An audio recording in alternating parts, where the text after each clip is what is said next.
দুই প্রান্তে সংযোগ সড়ক না থাকায় কোনো কাজে আসছে না মাদারীপুরের মিয়ারহাটের একটি সেতু।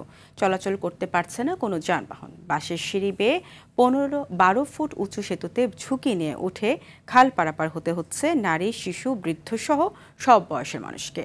বারবার প্রশাসনের আশ্বাসও হচ্ছে না সংযোগ সড়ক। কালকিনি সংবাদদাতার পাঠানো তথ্যচিত্রে সাকিব আল হাসানের রিপোর্ট।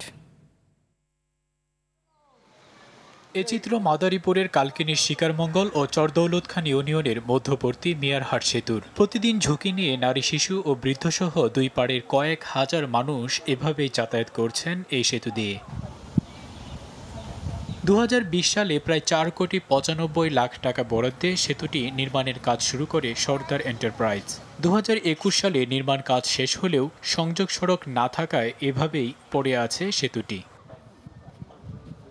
ছোট একটা খালে এত বড় সেতুর কোনো দরকার ছিল না বলে জানান স্থানীয়রা। আমরা মাদ্রাসায় যাই, ব্রিজে যাতায়াত করতে আমাদের অনেক কষ্ট হয়।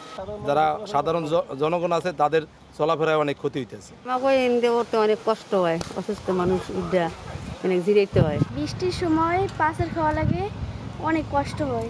উঁচা করার কারণে আমরা গাড়ি নিয়েও যাইতে পারি না, আর ইও করতে পারি না, আমাদের খুব অনেক কষ্টকর হইতে আছে। এলজিইডির পক্ষ থেকে সেতুর এক পারে নামে মাত্র বালু ফেলা হলেও অন্য পার খালি পড়ে আছে। বারবার প্রশাসন আশ্বাস দিলেও তৈরি হচ্ছে না সংযোগ সড়ক। ভবিষ্যতে যদি আপনারা যদি এটা দ্রুতভাবে কাজ না করেন, তাহলে আমরা এই জনগণবাসী যে এপার ওপার মিললে আমরা এই ব্রিজ পুনরায় ভাঙচুর করে নেন। এলাকাবাসীর দুর্ভোগ লাঘবে যে সেতুর তৈরি তা যেন দুর্ঘটনার কারণ না হয়, সেই দাবি এখন স্থানীয়দের।